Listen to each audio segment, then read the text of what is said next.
from the KAKE studios. This is KAKE News on your side at 5. Thanks for joining us. Harvey continues to move through South Texas, and the numbers are climbing. Right now, 21 people are dead in 33 counties are federal disaster areas. But there is one piece of good news. In Houston, the sun is out. The tropical storm is moving inland at this hour, dumping a deluge of rain. We have team coverage from a bunch of different reporters. We start now with Marcy Gonzalez from the hardest hit areas. Hi, good evening. And they're now opening up new shelters, including this one, which can house 10,000 people. They are taking people in from one of the overcrowded shelters, as well as others who are just being rescued today. Relentless downpours as Harvey moves northeast, now burying areas along the Texas-Louisiana border under fast-rising floodwaters. People and pets pulled to safety by first responders and selfless strangers back out in their own boats today, saving lives. They'll just keep bringing boatloads of people out to the truck. We'll load them up and we'll get them out of the area. And still more rescues back in hard-hit Houston. The sky is now clear here, but water is still inundating homes. An estimated 30% of this county, 1,700 square miles, now flooded. People that are calling out, people have been stranded for days. And with the water receding in some places, the death toll from this monstrous storm is climbing. Police finding the 6 family members who died when their van was swept away. Our worst fears have been realized. Today, evacuations in Port Arthur, Texas, at this nursing home where officials say patients waited in the water for 24 hours. And at this shelter. Water is coming in from every angle. It's coming in from the bathroom. It's coming in from the back door, the front door. More than 32,000 people are now living in shelters in Texas. From this overcrowded convention center to churches and mosques, some are reaching capacity. There is still room at this shelter where they're not calling the people staying here evacuees. Instead, they're referring to them as guests or neighbors, doing all they can to try to make people feel as comfortable as possible. So many people are showing up here to help, they've had to turn volunteers away. Marcy Gonzalez, ABC News, Houston.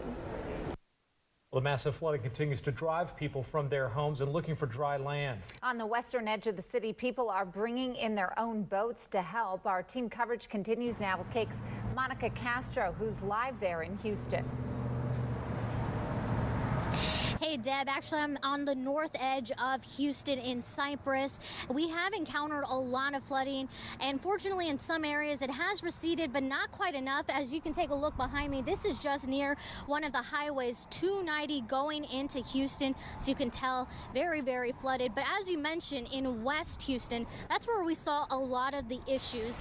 People in that neighborhood say around 1 o'clock is when they noticed all of that flooding started, and the problem is because of the 2 reservoirs that are near that area, the Addicks and Barker Reservoir. People say that that is releasing water and causing a lot of flooding in that area. We did see people that were being rescued by kayaks, canoes, boats, and even helicopters. We did talk to one victim, or one person who was actually trying to get one of her friends that was trapped in her apartment. One of our friends, her and her parents and her dogs are stranded in their house and didn't have a way to get out. So actually my boyfriend's friend's dad grabbed his truck and his canoe, and we came right over here. One of the concerns that we heard people talking about in that West Houston neighborhood was that if they do release more water from those reservoirs, that could mean more flooding for the people in that area. That's a very high concern for them this evening and as the days go along. But one thing I will mention is the Houston pride, the Houston strongness that people have been talking about. A lot of volunteers just going out of their way to help all these people impacted by Hurricane Harvey. Back to you in the studio. All right, thanks, Monica. And Kansas crews are working around the clock to restore power to the devastated area. They left Wichita earlier this week in a mass caravan. Our team coverage continues now with KAKE's Ryan Ramsdell. He's on the north side of Houston, and he joins us live now. Ryan? Yeah, Deb, just a few moments ago, we were about 20 miles to our northeast, and there were a lot of trees around that area. And one thing that hurricanes punch is a high amount of wind. And when you have power lines and trees and high wind, guess what? You have a problem. Westar Energy is busy in Texas, restoring power to areas hit hard by Hurricane Harvey. Randy Vaness of Westar says that much of the damage is what they're used to in Kansas, except for one thing. The biggest difference is all the flooding, all the the water issues. Other than that, it's kind of the same. High winds and lightning. It's a long drive from Westar's area in Kansas to the Houston area. Our cameras were rolling just days ago, capturing the moment 20 Westar trucks and 40 crew members rolled out of Kansas to get help. Westar is part of a partnership across the region where they give and receive aid when natural disasters strike. We've worked these before, and so we have a lot of our contractors from our own area down here working too, so we've been able to relay and talk to them. Vaness says that they expect to be done in Texas sometime next week. It's going good. Once we get there, it's just making the getting our trucks and people to the right areas with the alternate routes we're having to encounter. Thousands of people at one point of time here in the Houston area, the southeast Texas area, were without power because of those high winds from the hurricane. One of the big issues, as you heard in that story from our Westar crews, our guys from Kansas who came down here to Texas to help, was the flooding. It's not that easy to see, but the floodwaters are moving pretty quickly. They can't get their big trucks into some of those areas, so it's going to hinder their repair time. For now, we're live near Houston. Brian Ramsdale, KAKE News. Wow, it's amazing to see all those pictures. And, I think one good thing we mentioned is the sun is finally shining there. Yeah, meteorologist Jay Prater joining us right now. Yeah, first time we've not seen rain falling in Houston. Absolutely. And the good news is, we talked about the record being set in the continental U.S. yesterday. Hasn't changed. So that's going to go in the books. 51.88 inches of rain, Harvey, near Houston, which broke the record from 1978. Amelia, that was 48 inches near Medina, Texas. Let's go back and rewind the clock once again. This is all estimated rainfall accumulation. Let's start Friday night. Hurricane came ashore, remember, back down south of Victoria near Rockport. So this was not hurricane force winds from Houston. This was just inundation. Now, where it gets to the white, that's 25 inches, and then it starts kind of refilling in with the color table again. Notice that spread. Even Wednesday around Beaumont and now getting into Louisiana. So, we're focused on all the rain that has fallen in Houston, but as you go eastward, Beaumont, a lot of water rescues going on there. So as you travel east around I-10 and the hurricane, even though it's now a tropical storm, winds 40 miles per hour. It is inland. It is to the southwest of Alexandria, Louisiana now. Will spin down. We're still got a lot of rainfall here. Fortunately, because it's finally moving to the northeast, we're not going to pile up the amount of rainfall that we did across parts of southeast Texas. But here we are.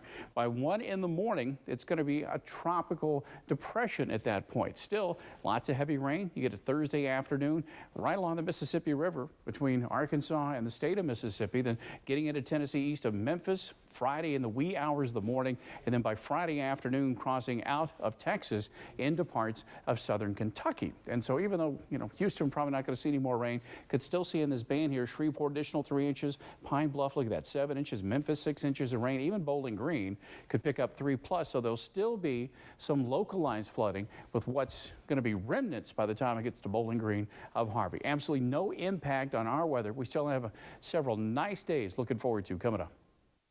All right, thanks, Jay. And remember, you can help Hurricane Harvey survivors by rounding up your bill at your local Dillon's stores. KAKE News is partnering with Dillon's and the Red Cross. All the proceeds from this campaign will be distributed by the American Red Cross. Now, for more information, just go to kake.com/hurricane.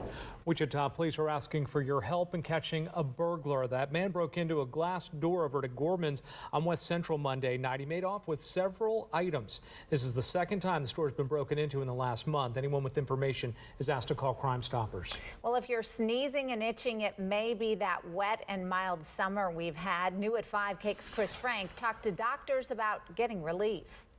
We're going to go in this room right over here. I'll let you guys have a seat in here. As lifelong allergy sufferers, Ruth and Ray Chipman know what it's like to deal with the ups and downs of allergies.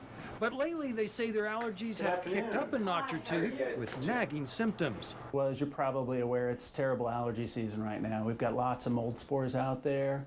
We've got ragweed, which is ramping up this fall. and we even have a few of the grass pollen still out. What symptoms are you having the most right now? Runny nose, coughing.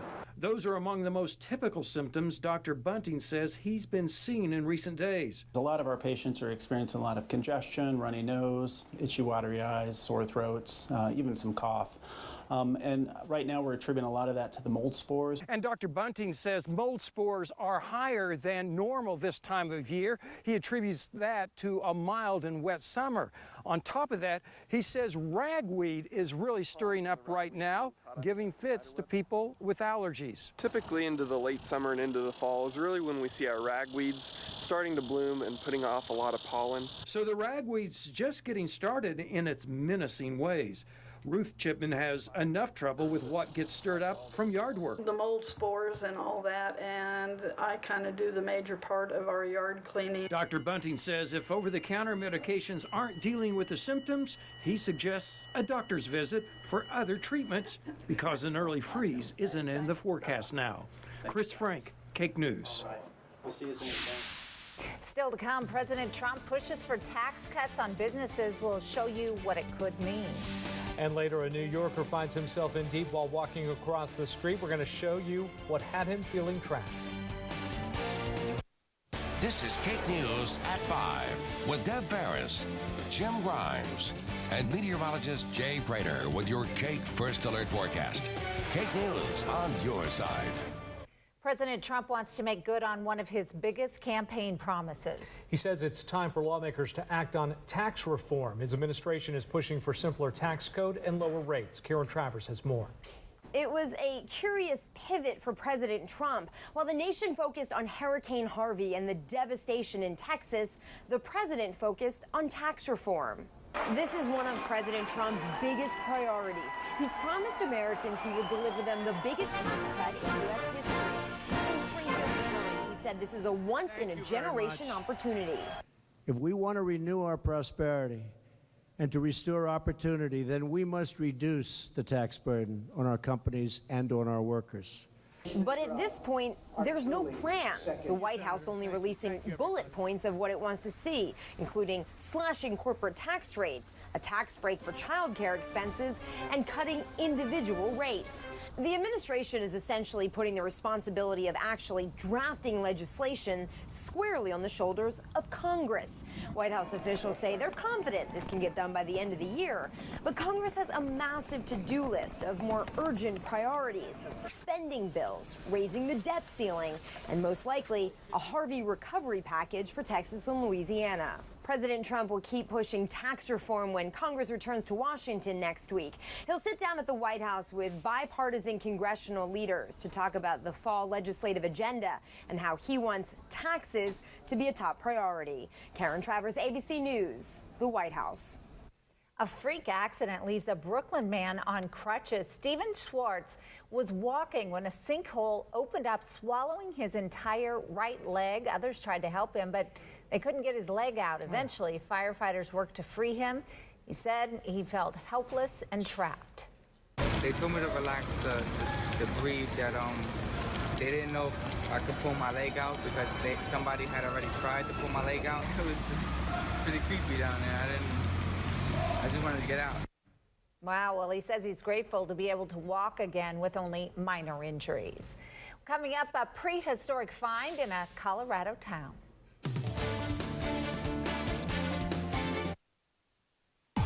Now, your KAKE First Alert forecast with meteorologist Jay Prater. It's another beautiful day in KAKE land. Let's go up atop the roof here. Hardly a cloud in the sky now. Did have a few little cumulus puffies earlier. Those are starting to dissipate. We're at 81 degrees. And the heat index is 82. Again, temperature pretty close to what the heat index is, thanks to the air being, fairly dry for this time of year. A lot of sunshine and haze also. It's 85. Heat index 84. The winds out of the east today. Garden City. Lots of sunshine. 86 degrees. Feels like 84 thanks to the dew point at 50. And the final stop, Frontier Ag Camera in Goodlands. 86. Feels like 84. That dew point at 50 degrees at Renner Field. So look at all of these 80s. It is 78 in Emporia right now, but the rest of the state is 80 plus. Lower to mid 80s. Typically we'd be closer to about 90. This is comfortable. again, great start to the day. Plenty of sunshine. Yeah, a warm day, but not an overly hot day. And heat index numbers are all staying in the 80s, with the exception of Emporia at 79. Satellite, radar combined. We did pop up a few of those little puffy clouds once we got to about 10:30, 11 o'clock, but even those are starting to dissipate. As we look upstream, those couple of showers here across Nebraska, along with some cloud cover, as those are coming to the south, they're not really holding together. So I don't think we're going to see a storm linger long enough to get into north central Kansas. Might have a little high thin cloud move in with it. Also, the southeast, obviously this is the bullseye for the rain. You can see even the moisture just streaming into Alabama out ahead of the circulation that continues to be Harvey. So the RPM model, basically another mostly clear night tonight. Tomorrow, more sunshine, another absolutely delightful day in KAKE land. I hope you enjoy it once again. As far as being out and about, here's the forecast for Wichita and south central Kansas tonight. Gorgeous evening, mostly clear, down to 60 for the low, 59 in Hutch, 61 in Winfield and Arkansas City. Tomorrow, lots of sunshine, and again, warm, 86 the high, 86 in Hutch.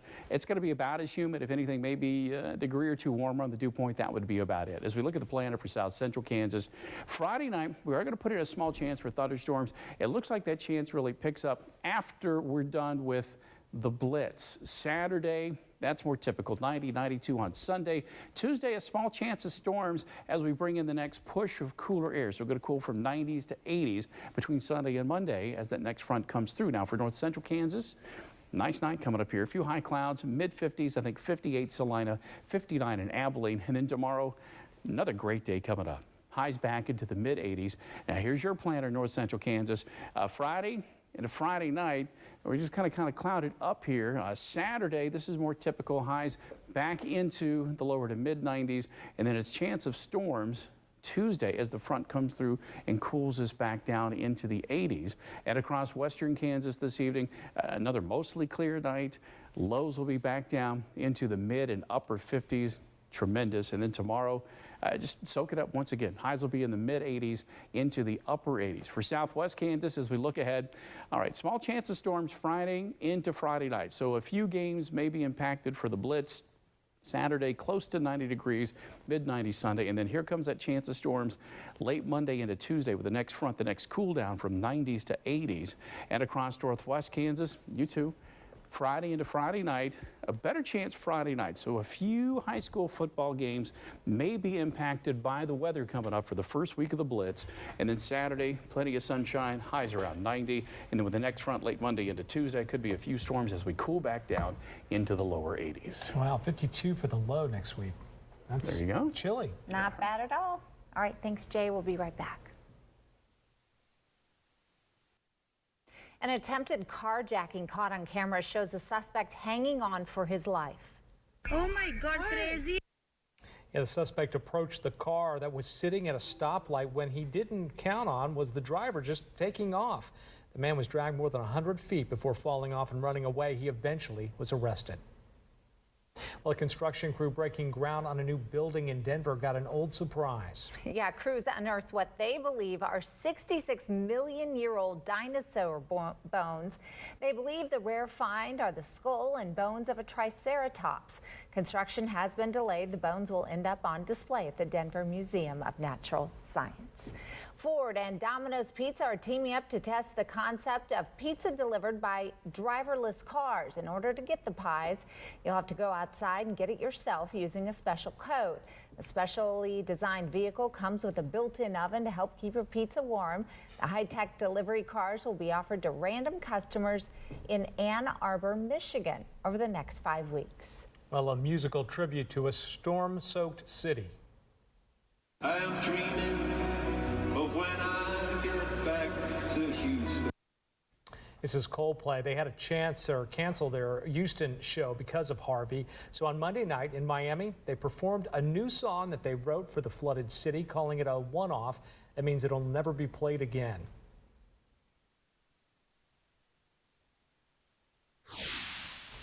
Coming up tonight on KAKE News at 6, the original Pizza Hut building has a new home. Plus, a group of local students is rallying others to help the families displaced by Harvey. These stories and more coming up tonight on KAKE News at 6. All right, sounds like another nice evening. Fantastic. Absolutely great. You know, the sky basically clear. 83 at 6 o'clock. We'll get down to 79 by 8, and by 9 o'clock, 76 degrees. Absolutely fantastic. Tomorrow's going to be another day a lot like this one. If anything, it might be just, slightly more humid. I do mean slightly. Okay. All right, that's going to do it for us. World News Tonight is next. We'll see you back here at 6. Good night. For breaking news and your most accurate local forecast, KAKE News is on air, online, and on your mobile. KAKE News on your side.